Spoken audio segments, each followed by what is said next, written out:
For centuries, the galaxy was a finely tuned machine, its countless civilizations functioning within an intricate web of order. Every species had its place, from the bureaucratic Erythians to the warlike Vorgoth. It was a system of balance, upheld by treaties, alliances, and an unspoken understanding. Chaos was the enemy. Then humanity entered the scene. Humans were discovered relatively late by galactic standards. Nestled on a backwater planet called Earth, they were assumed to be just another primitive species, destined to either assimilate or fade into obscurity.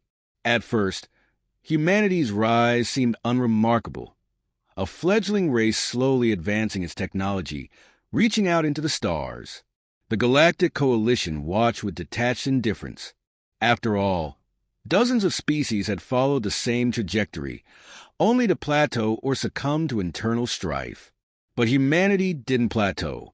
It didn't self-destruct, and it certainly didn't follow any of the predictable paths the Coalition had anticipated.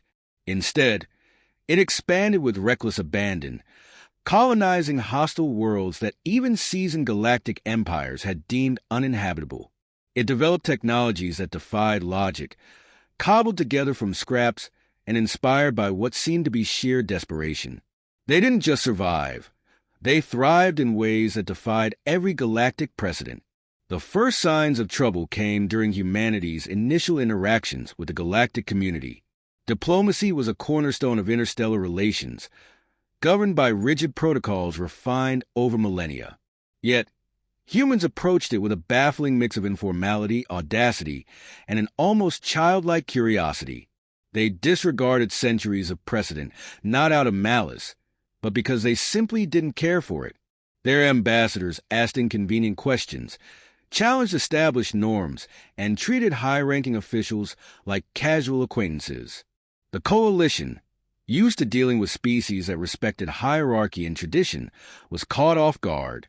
At first, they laughed it off as a quirk of an inexperienced race.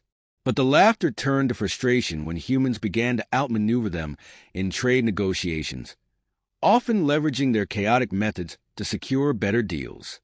Worse, they formed alliances with smaller, overlooked species, offering them opportunities and freedoms the Coalition never had. What truly alarmed the Coalition, however, was humanity's resilience. When the Erythians attempted to cripple Earth's fledgling economy through calculated market manipulation, humans responded not with despair but with ingenuity. They adapted their industries, found alternatives, and even created entirely new markets seemingly overnight. A species this unpredictable and resourceful was not just a nuisance. It was a threat. Attempts to intimidate humanity fared no better. When the Vorgoth launched a military campaign against one of humanity's outer colonies, they expected an easy victory. Instead, they encountered fierce resistance, not just from human soldiers, but from the colonists themselves. Farmers turned their plows into weapons. Engineers repurposed mining equipment into makeshift defense systems. Even children participated in their own small ways, turning their knowledge of the terrain into a tactical advantage. The Vorgoth won that battle, but it was a Pyrrhic victory. They suffered losses far greater than anticipated, and the message was clear. Humanity would not go quietly. Worse, their resistance inspired other species to question the Coalition's dominance. If humanity could stand up to the mighty Vorgoth, why couldn't they? This marked the beginning of what the Coalition would later call the human problem. Humanity's defiance wasn't just about survival. It was contagious. It spread to other races, igniting sparks of rebellion and innovation in places the Coalition had long thought dormant. The problem wasn't just that humanity was difficult to control. It was that their very existence challenged the foundation of galactic order. The Coalition convened in an emergency session, the grand chambers filled with representatives of every major species. The question was no longer whether humanity posed a threat. It was how to eliminate it. For the first time in centuries, the galaxy's most powerful factions were united in a common cause: the eradication of Earth and its people. It was here, in this moment of unity, that the Coalition made its first critical mistake. They assumed humanity would react like every other species before them, with fear, submission, or blind aggression. What they couldn't understand, was that humanity thrived on being underestimated. When the Galactic Coalition unleashed its plan to eradicate humanity, they thought they had accounted for every variable.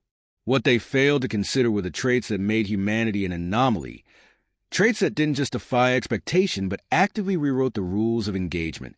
The first of these traits was adaptability. The Coalition had encountered species that adapted before, of course, but humanity's approach was on another level. When their home planet became increasingly unstable due to climate shifts, they didn't falter. They invented, improvised, and overcame. This relentless adaptability didn't diminish once they reached the stars. If anything, it intensified. When the Coalition seeded a human colony with invasive species designed to destroy its ecosystem, they assumed it would collapse within weeks. Instead, the humans domesticated the invaders. Predators became guard animals. Pests became protein sources. The colony didn't just survive, it thrived.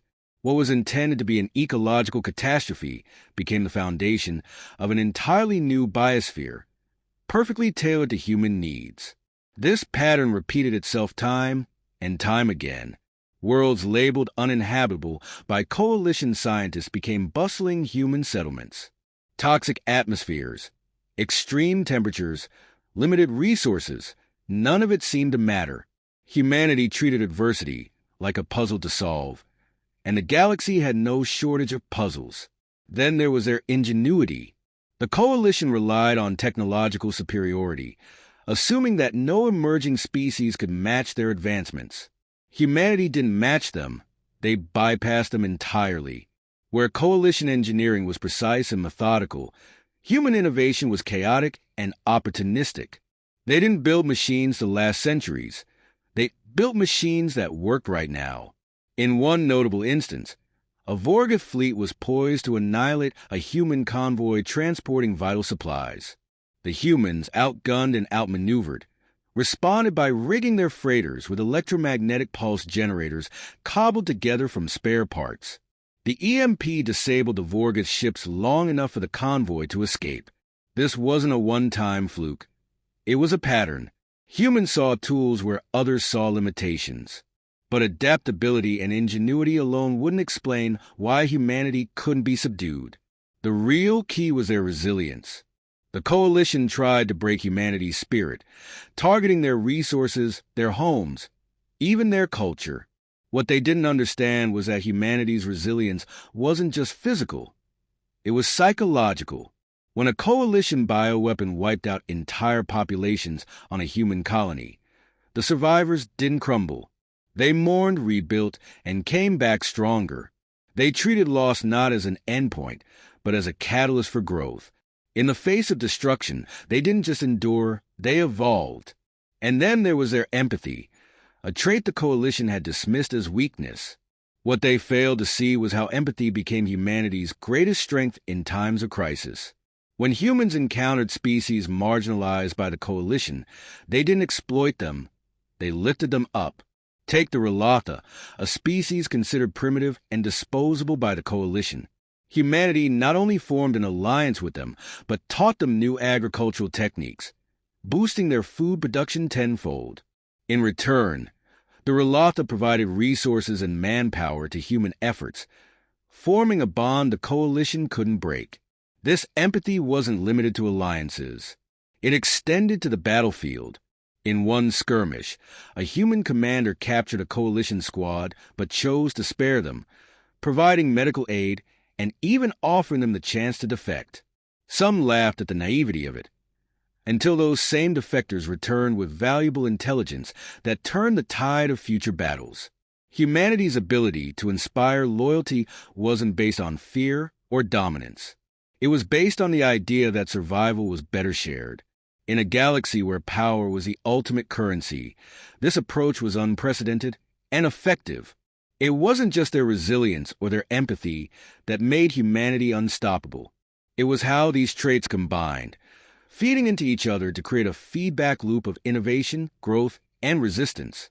Every time the Coalition thought they had found humanity's breaking point, They discovered that humans didn't just recover. They adapted, improved, and came back stronger. The coalition began to realize the depth of their mistake. Humanity wasn't just a species. They were a force of nature, impossible to contain and dangerous to ignore. The harder the coalition pushed, the more humanity pushed back, not just surviving, but thriving in ways that defied every expectation. By the time the coalition understood this, it was too late. Humanity had become more than a problem. They had become a symbol. For the oppressed, they were hope. For the powerful, they were a warning. For the galaxy, they were a question that couldn't be answered, a variable that couldn't be solved. And they were only just getting started. As humanity continued to defy every expectation, the Galactic Coalition's frustration boiled over into desperation. Their strategies grew more aggressive, more reckless, as they sought to eliminate what they now called the anomaly. This wasn't just a campaign of suppression. It was a full-scale war against a species they couldn't control, couldn't predict, and couldn't defeat. The coalition escalated their tactics, deploying weapons and strategies they had long considered excessive. They launched coordinated strikes on human colonies, using advanced orbital bombardments to wipe settlements from existence. They unleashed nanotechnological plagues designed to disassemble infrastructure at the molecular level. They even targeted Earth directly, bombarding its atmosphere with chemical agents intended to destabilize its climate beyond recovery. Each of these strategies had been used successfully against other rebellious species in the past, and each had failed against humanity. What the coalition failed to grasp was that humanity's strength didn't lie solely in their resilience or adaptability. It lay in their unpredictability. While the coalition adhered to centuries of rigid doctrine and procedure, humanity operated on a different level entirely, turning every assault into an opportunity to innovate. When Earth's atmosphere began to destabilize, humanity didn't panic. Instead, they developed new atmospheric regulation technologies that not only countered the coalition's attacks, but improved Earth's environment in ways the coalition couldn't have anticipated. The coalition's desperation grew, and with it came internal divisions. For centuries, the Galactic Coalition had maintained unity through a shared commitment to order, but humanity's defiance introduced cracks in that facade.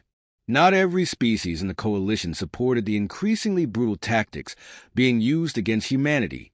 Some began to question the morality of their actions, while others, quietly impressed by humanity's ingenuity and determination, started to reconsider their allegiances. The Kralvins, a mid-tier species known for their technological prowess, were the first to defect. Their leader, High Engineer Calrix, publicly declared that humanity's refusal to be subdued was a sign of strength, not a threat. The Kralvins offered their support to humanity, sharing resources and technology in defiance of the coalition's orders. They weren't alone. Smaller species, long overshadowed and oppressed by the coalition's more dominant powers, began to follow suit. Humanity's fight became a rallying cry for those who had suffered under the coalition's rigid hierarchy.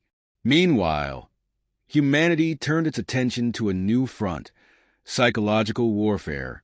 The coalition had always relied on a sense of superiority to maintain control, but humanity shattered that illusion with surgical precision.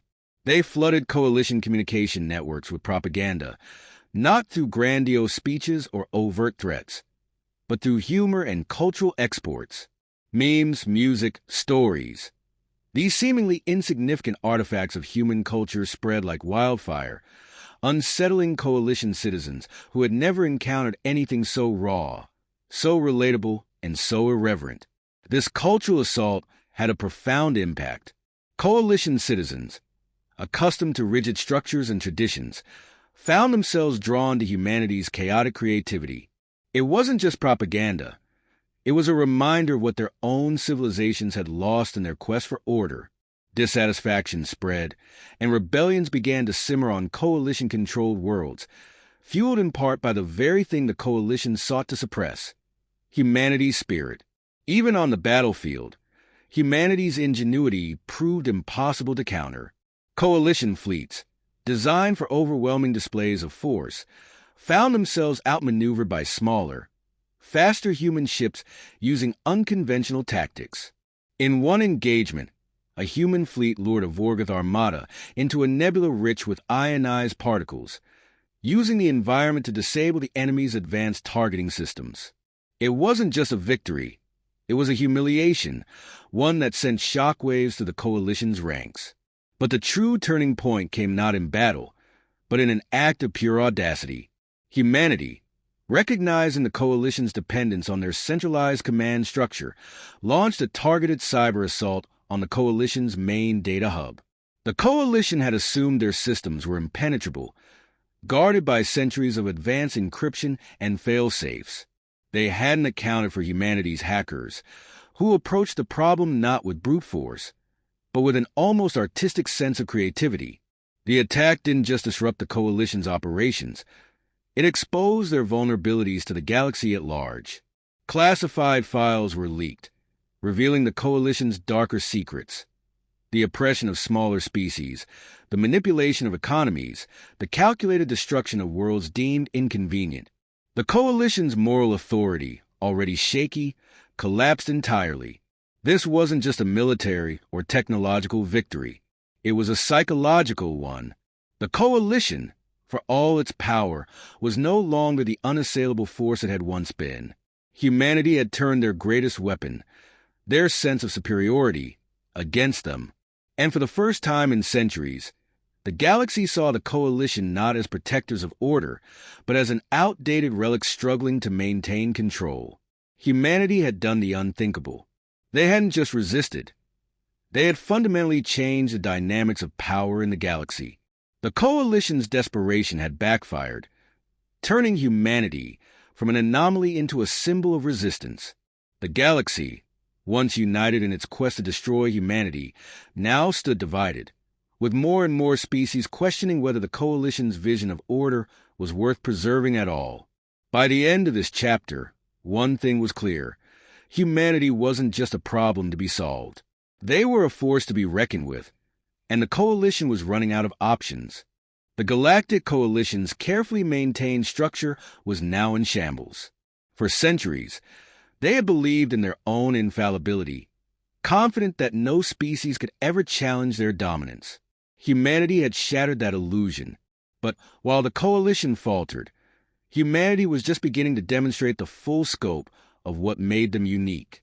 The final blow wasn't delivered through brute force or advanced technology, but through an idea humanity had carried with them into the stars: cooperation through chaos. In a galaxy that valued rigid hierarchies and predictable systems, humanity thrived on diversity, unpredictability, and decentralized power.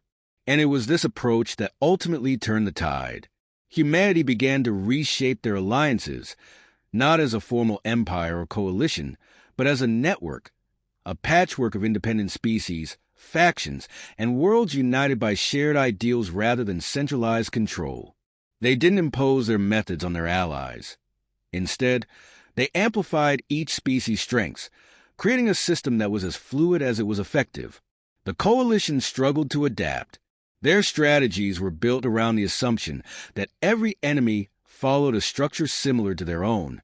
But this new alliance didn't operate like an empire. It was an ecosystem, and every attempt to destabilize it only strengthened its adaptability. When the Coalition tried to cut off key supply lines, humanity and their allies developed distributed manufacturing hubs, turning even the smallest colonies into self-sustaining production centers. When they launched a final, desperate assault on Earth itself, they were met not by a single fleet, but by countless independent strike groups, each operating with its own tactics, yet perfectly coordinated through shared purpose. And then, there was humanity's most unexpected weapon: their ability to inspire. They didn't just fight for survival. They fought for something more: a future where power wasn't concentrated in the hands of a few, but shared among the many. This vision resonated across the galaxy, even among the Coalition's own ranks. As rebellions erupted on Coalition-controlled worlds, it became clear that the war was no longer just about humanity. It was about the galaxy's very future. The Coalition had positioned itself as the guardian of order, But humanity had shown that order without freedom was nothing more than stagnation. The galaxy had tasted what humanity offered, and it couldn't go back. In a final act of defiance, the Coalition's leadership ordered the deployment of their most devastating weapon, a device capable of collapsing an entire star system into a black hole. It was a desperate, almost suicidal move, intended to obliterate humanity's core worlds in one stroke. But even this ultimate weapon couldn't account for humanity's unpredictability. By the time the weapon was activated, humanity had already anticipated the move. Teams of engineers and scientists, many of them volunteers from allied species, worked around the clock to develop a countermeasure. They didn't aim to destroy the weapon. They aimed to repurpose it. And when the Coalition's weapon activated, it didn't collapse the targeted star system. Instead, it created a controlled energy surge, which humanity harnessed to fuel a new form of propulsion technology. This wasn't just a tactical victory. It was a symbolic one. Humanity had taken the Coalition's ultimate expression of power and turned it into a tool for exploration and growth. The message was clear. Humanity wasn't just surviving the war. They were building something greater. The Coalition's defeat wasn't marked by a single battle or surrender. It was a gradual unraveling, as more and more species abandoned their allegiance, choosing instead to join humanity's growing network. By the time the Coalition's Central Council dissolved, it was almost an afterthought, a quiet acknowledgement of a reality everyone already knew. In the aftermath, the galaxy didn't fall into chaos as many had feared. Instead, it began to transform. The systems of control and oppression that had defined galactic civilization for millennia were dismantled, replaced by something new, something messy, imperfect, and alive. Humanity didn't claim victory. They didn't impose their will or establish an empire. They simply continued to do what they had always done: adapt, innovate, and thrive. They became a part of the galaxy, not as its rulers, but as its equalizers, the anomaly that had proven chaos could be a force for creation as much as destruction. And in the quiet moments, when the stars burned brightly in the endless void, humanity turned its gaze outward once again. The galaxy had been their proving ground, but it wasn't their destination. For humanity, there was always another frontier, another challenge, another opportunity to redefine what was possible. In the end, humanity wasn't the problem the Coalition had tried to solve. They were the answer the galaxy hadn't known it needed.